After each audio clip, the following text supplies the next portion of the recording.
into is Hades, the Gates of Ruin. But this is also a first for us, and we're pretty sure it's a first for the haunt industry as a whole. This is the first time that Greek mythology has been used as a haunted house. Now, of course, Hades is known to be an entity, a person, a place. So here, our Hades, the Gates of Ruin, is that Hades, the person, is the ruler of the underworld, where you have the Greek gods. You know, you have Zeus, you have Poseidon, and you have Hades. Zeus was the ruler, you know, of the gods in the heavens and the clouds. You have Poseidon, who was the seas, the earthquakes, and the horses, and you had Hades, who became the ruler of the underworld. The underworld is not a friendly place. There's a lot of bad creatures that exist there.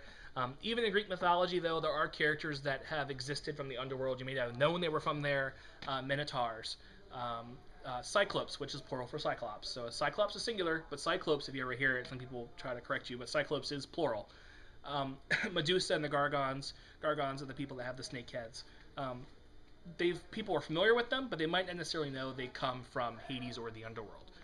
Because even in other stories, like when you have like Minotaurs, and people confuse them with centaurs, and you know they think, oh, they're friendly, they're magical, unicorns, Harry Potter, all that good stuff.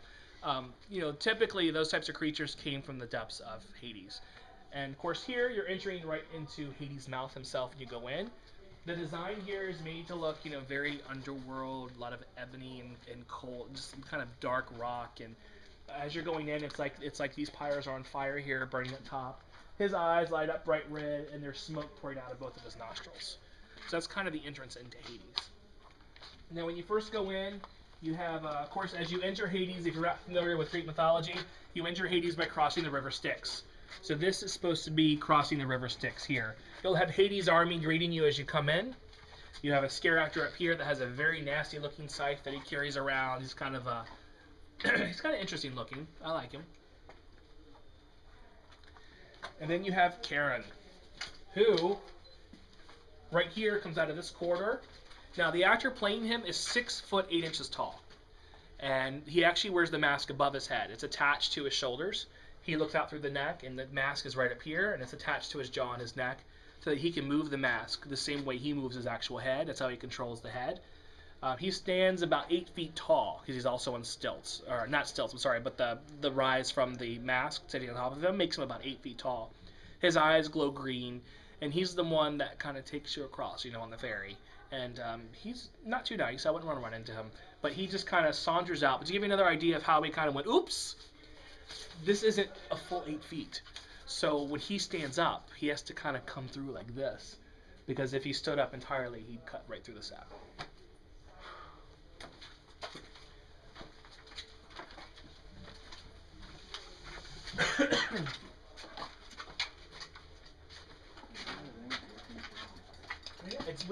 Some of them work, like randomly, but it's usually lights. So come on through. This is the Cyclops room here. And of course, as you can see, some of these people haven't had a very good day today. But this is an example of some of the bodies that have been reused over and over and over again. There's some new things in here, like probably some of these latex skins are new. As you go around, you'll see some of these flesh pieces and latex skins and heads. And oh, that's a great hook. Mm-hmm. Yeah. But here, of course, the Cyclops, you know, they like to eat people. So that's kind of what they're doing here. They want to eat you. As we said, they want to come after everyone this year. So they're not friendly. And the first one is, as soon as you come in the room, there's a boot door right behind all of you. And that's the first one. The first time you'll see a Cyclops, he'll pop out. And back here, Remark is, if he's playing, I don't know, Hook Fist or whatever. I don't know what he's doing. Wolverine on a bender. Right. Excuse me. But there is in the legend, there are people who wanted to be the Cyclops, whether it's to save their own life or whether it's because they were demented enough to think that they should be one. So they would actually take out their own eyes, so they would have one eye. So the actor back here is, if you look at him closely next time you go through, he's got one eye that's missing or maybe hanging all the way down to the right down here, and he's back there with the hook and he's helping the Cyclops. You know, you never really know for sure if they think they should be one or if they're just saving their own life. Who knows? But as you look at the bodies too, they've all kind of been bloodied up. That's a process. We have Blood Day. Blood Day is a day where they go through the houses and they put the blood on everything. This year, I think it was on Tuesday, I think was Blood Day, if I'm not, you know, because we were in here when they were doing it. It smelled awful. And they'll come through and they'll retouch everything up throughout the event as well, because they want it to look fresh. They want it to look the way it should. As you can see here, this person's kind of losing their face a little bit. But these guys are a perfect example for Blood Day. They both got coated in crazy blood, and they'll go and they'll splatter it and spray it, and they'll come in and spend lots of time decorating the sets. And you'll see the different body parts all around. And it's kind of fun. That guy's, having a little bad day over there too. But. And this is the first time I've seen this guy's head. I kept wondering where his head was, and it's right there.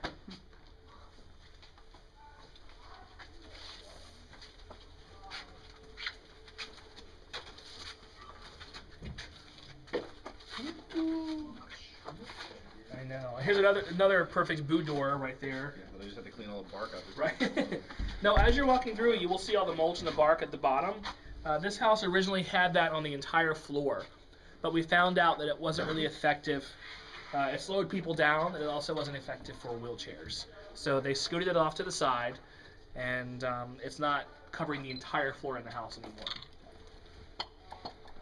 You're trying. I'm giving each one a shot. Now, of course, these. Never know. Now these are the mazes here, and as you're going through there's really, we have STF or SIF, which is stuff in face. It's very technical. They spend a lot of time developing the terminology, but anytime you're going through, this is really the worst house for stuff in face, and it's anything they can find to dangle in your face, and that can be like these cloth strips, the muslin, the lace, the burlap, right, or like the ropes here. And one thing you have to know is, especially with like this burlap and with this rope and the straw, this is all very flammable. So they have to come through once a week, and they have to spray the houses down, or not the houses, but anything like this, they spray down with flame retardant. That was probably done on Monday, I would imagine, after Horror Nights, and so it's had the whole rest of the week to dry. We're getting some light changes. But so that's another way they have to keep things safe. Now the houses are also built to be ADA accessible, so wheelchairs can come through all of these houses. They're built wide enough for them to make their turns and do what they need to do to enjoy themselves as well.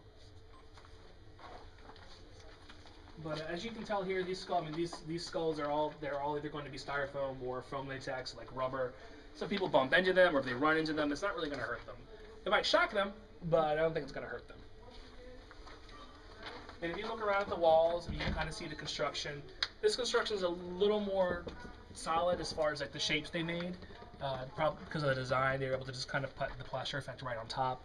A lot of times things are just carved out of styrofoam and sprayed with a little shelling to make it a little harder and more resistant to denting and flaking, and then it's painted over.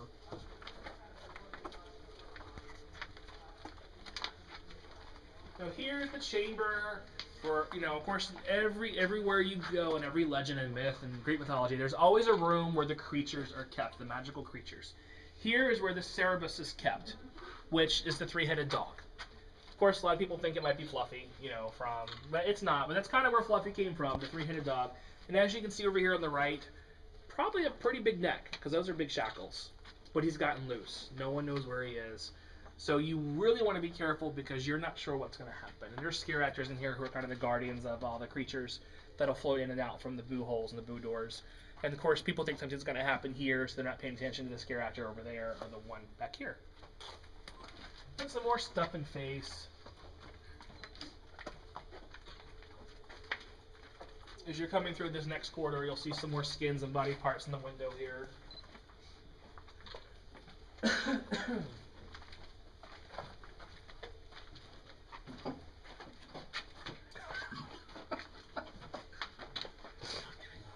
But you can demonstrate.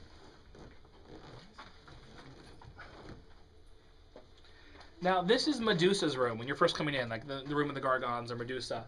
So when you first enter, there's actually a little raised platform back here where Mark is. Say hello, Mark.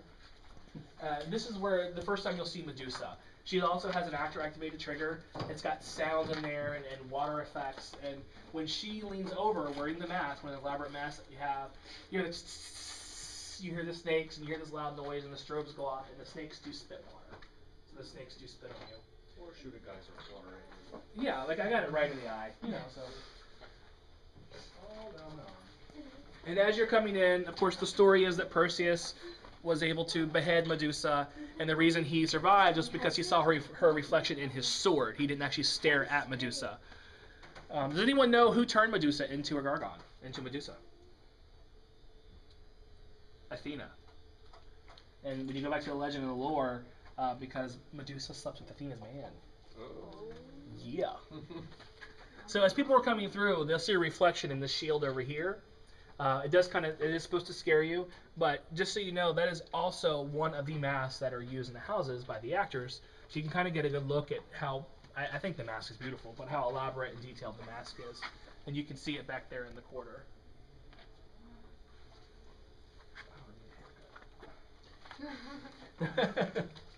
I've been trying all week.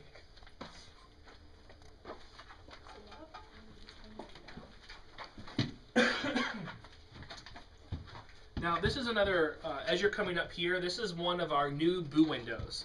And I'll tell you how they've been changed this year. In years past, you know, we've had boo windows. What'll happen is the actor will just release the trigger and this would drop down. Choo choo! Make a lot of noise, person, they scream, and then the actor would have to pull it back up and lock it back in place. Well, now they've kind of evolved. This is the first year we've used motorized, mechanized, electronic boo windows. So the actor will release it and it will drop. But then the actor presses another button and the window automatically lifts itself back up by pneumatics and hooks back into place. There's also an electric eye, so if anyone were ever to break that barrier, whether it was a guest or an actor, the window would stop. Because obviously we don't want anybody getting hurt.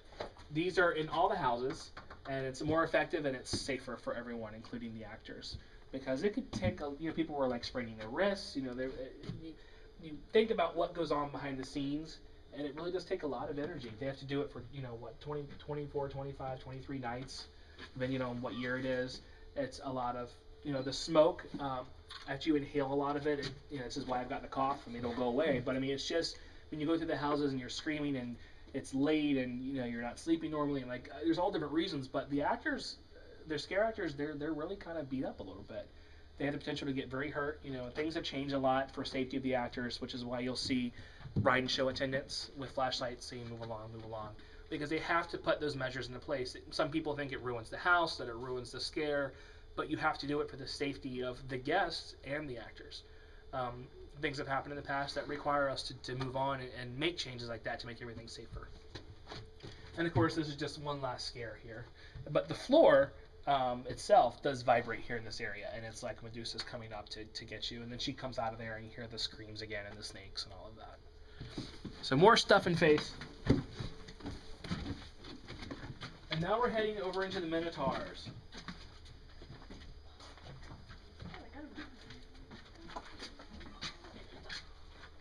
So as you're coming through, you'll meet one or two creatures over there to your right that are the Minotaurs, and they'll be hopefully pushing you this way. But one thing I want to point out, if you guys just come in and just kind of stand kind of right where you are, if you take a look here, and if I come out, it looks like I'm here. So you scare the people, but then in effect, you come around and you scare them right here, because you've already scared them there. And then one actor can stand back here, and you have 3 mirrors now. And the image is just kind of shifted around the room, so you never know for sure where the actor is. It's kind of a really great illusion when you're coming through, and it really disorients the people as you're coming to the house. And it's a great way to get a good scare, even using just the one actor. He can get you 3 times.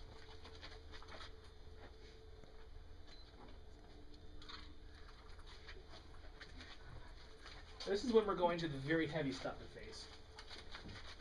And there's some latex pieces here, so it'll feel like skin hanging in the ropes and things like that.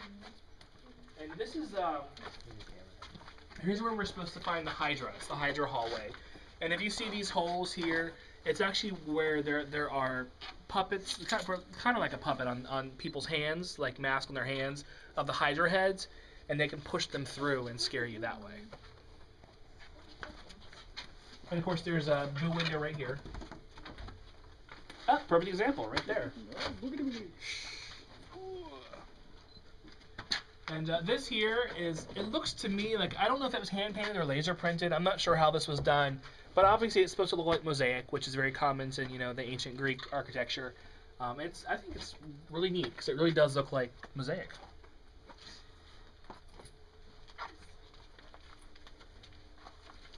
And there's some great little skeletons over to your right when you first come in here.